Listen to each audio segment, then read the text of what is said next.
¿Cómo comenzó la historia de los Galácticos? Como muchos grandes errores, todo comenzó con grandilocuencia. A comienzos de los años 2000, Florentino Pérez, un magnate de la construcción de 53 años, exitoso, rico y, según él mismo admitía, aburrido, decidió probar suerte en un nuevo terreno, el fútbol. Se postuló para la presidencia del Real Madrid y lanzó una campaña agresiva contra el entonces presidente, Lorenzo Sanz. Pérez lo acusaba de haber conseguido títulos con sufrimiento y de haber dejado al club en una deuda de casi 280 millones de euros. Prometía sanear las finanzas y poner orden. Pero sabía que con eso no bastaba para ganar las elecciones. Para lograrlo, necesitaba algo más que promesas. Necesitaba una bomba mediática. Su plan era fichar a una superestrella.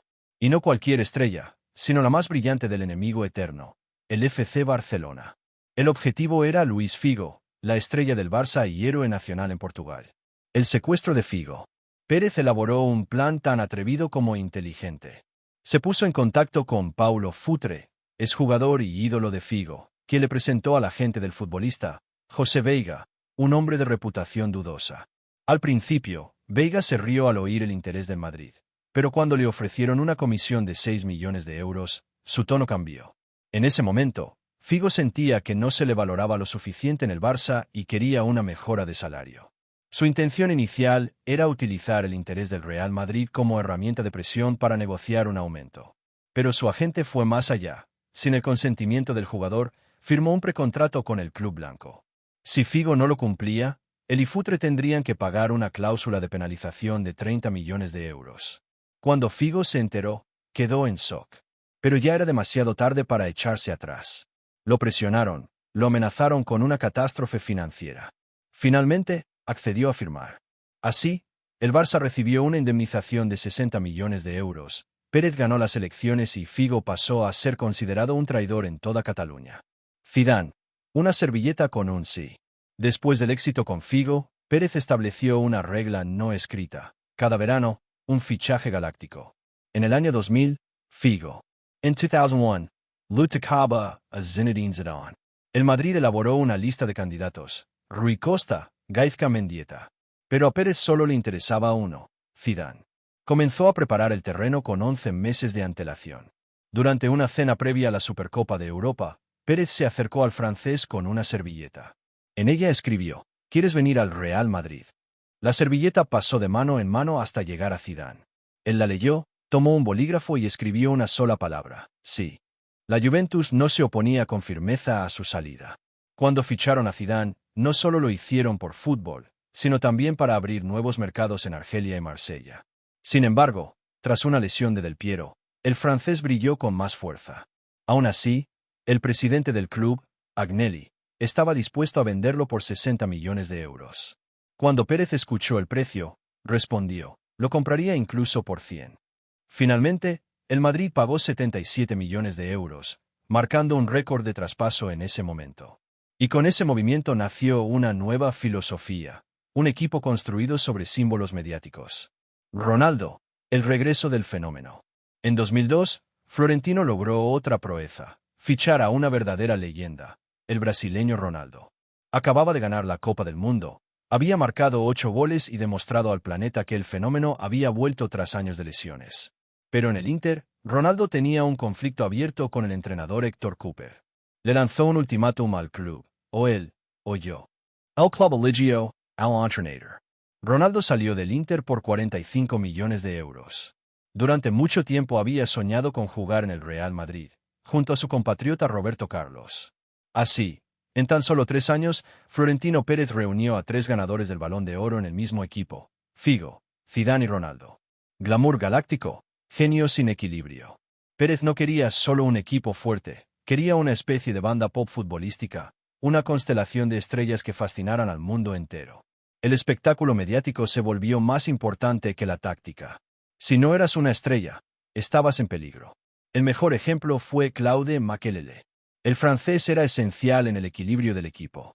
Hacía el trabajo sucio, cubría a todos, daba seguridad desde atrás. Pero ganaba muy poco, apenas 100.000 euros al mes. Makélélé pidió una mejora salarial. Pero al volver de vacaciones en verano de 2003, recibió una respuesta seca: nos gastamos el dinero en Beckham. No hay party. Makelele reaccionó con rebeldía. Fingió estar enfermo, boicoteó entrenamientos, llegó a sufrir una crisis nerviosa. Sus compañeros, Casillas, Zidane, Del Bosque, lo defendieron. Pero Pérez fue inflexible.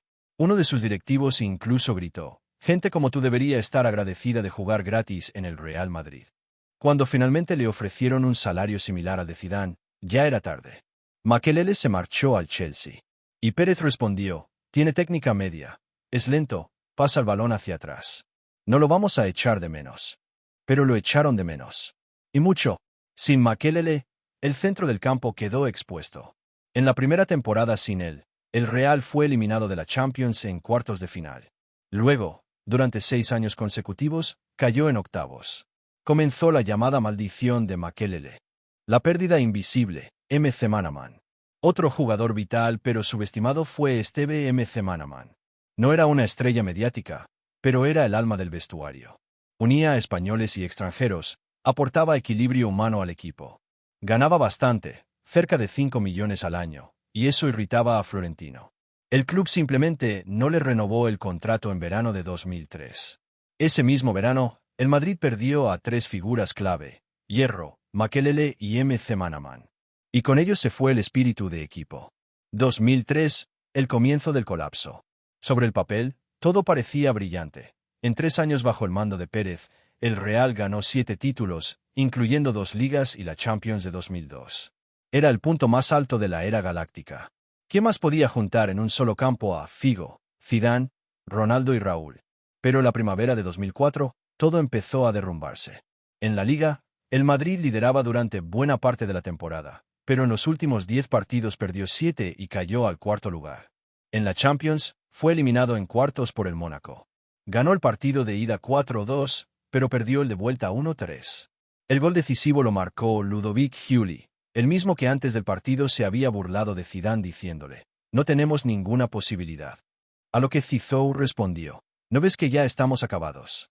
El Real se derrumbaba ante los ojos de todos.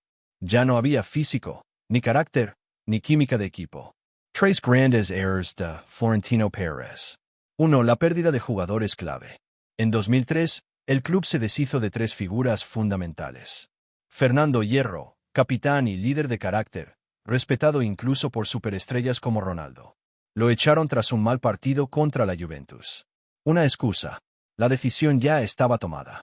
Claude Makelele, el ancla del equilibrio defensivo. Su salida se convirtió en el símbolo del colapso. Pérez prefirió fichar a Beckham. Steve MC Manaman, el conector del vestuario, apartado por ser demasiado normal y ganar demasiado. 2. Un desequilibrio total en la plantilla. Con la marcha de Makelele, la medular quedó rota. Los entrenadores intentaban tapar agujeros como podían. Zidane llegaba de pivot. Raúl ocupaba todas las posiciones: extremo, media punta, segundo delantero. Beckham fue probado en el centro. Owen entraba solo cuando Zizou se iba a la banda. En uno de los partidos más memorables, el 4-2 contra el Barça, el centro del campo lo formaban Zidane, Beckham, Figo y Raúl. En defensa solo quedaban 2 centrales y el portero. Espectacular a la vista, pero insostenible. 3. La ruleta de entrenadores. Desde que Vicente del Bosque se fue en verano de 2003, el club tuvo 5 entrenadores en 2 años y medio. ¿La razón? Ninguno tenía autoridad sobre las estrellas. No podía manejar el vestuario. Carlos Queiroz llegó con fama de táctico inteligente, pero no logró imponer su liderazgo. Los jugadores boicoteaban los entrenamientos. José Antonio Camacho impuso disciplina, entrenamientos a las 7, nada de salidas nocturnas. Duró apenas unos meses. Mariano García Remón nunca fue tomado en serio, ni siquiera por sus jugadores. Vanderlei Luxemburgo prohibió el alcohol en las cenas de equipo y duró un poco más, hasta que se atrevió a sustituir a Ronaldo por un defensa. Al día siguiente ya no estaba. Ninguno de ellos tenía poder real. Los jugadores hablaban directamente con Pérez y simplemente ignoraban a los entrenadores. La idea de un técnico manejable fue un desastre absoluto. Florentino y el vino. La falta de autoridad de Pérez como gestor se evidenció en un ejemplo simple. Cuando Luxemburgo intentó prohibir el vino durante las cenas del equipo, los jugadores se rebelaron. Y Pérez, en lugar de respaldar al entrenador, lo despidió poco después. La leyenda dice que el golpe final fue aquel cambio. Luxemburgo sacó a Ronaldo para meter un defensa y conservar la victoria en inferioridad numérica. Al día siguiente, ya no formaba parte del club. Beckham y la guerra en el vestuario. El fichaje de David Beckham en verano de 2003 fue el clavo final en el ataúd de la química del equipo. Todo Madrid estaba empapelado con su cara. Raúl, ya tocado por la sombra de Figo y Ronaldo, quedó aún más eclipsado. Los periodistas preguntaban a su esposa e hijos, ¿vais a cederle el dorsal 7 a Beckham? Cada vez, Raúl se enfurecía más. En los carteles publicitarios, su imagen era 4 veces más pequeña que la de David. Reporteros chinos comparaban el peinado de Guti con el de Beckham. Roberto Carlos estalló ante una pregunta más sobre su nuevo compañero. Figo se enfadó al ser desplazado de su banda para dejar sitio a un rostro más bonito. La imagen venció al rendimiento deportivo. El vestuario se partió. Extranjeros contra españoles, profesionales contra fiesteros. Un Madrid sin Correa, cuando las estrellas se descontrolaron. Después de 2003, el equipo se convirtió en puro espectáculo. Los jugadores eran celebridades. La disciplina desapareció. Las fiestas se convirtieron en rutina. Los entrenadores eran material desechable. Ronaldo, el fenómeno de las fiestas. Ronaldo se instaló en una zona de lujo de Madrid. Su casa pronto se convirtió en lugar de juerga habitual. Varias veces por semana organizaba fiestas con modelos, música y alcohol.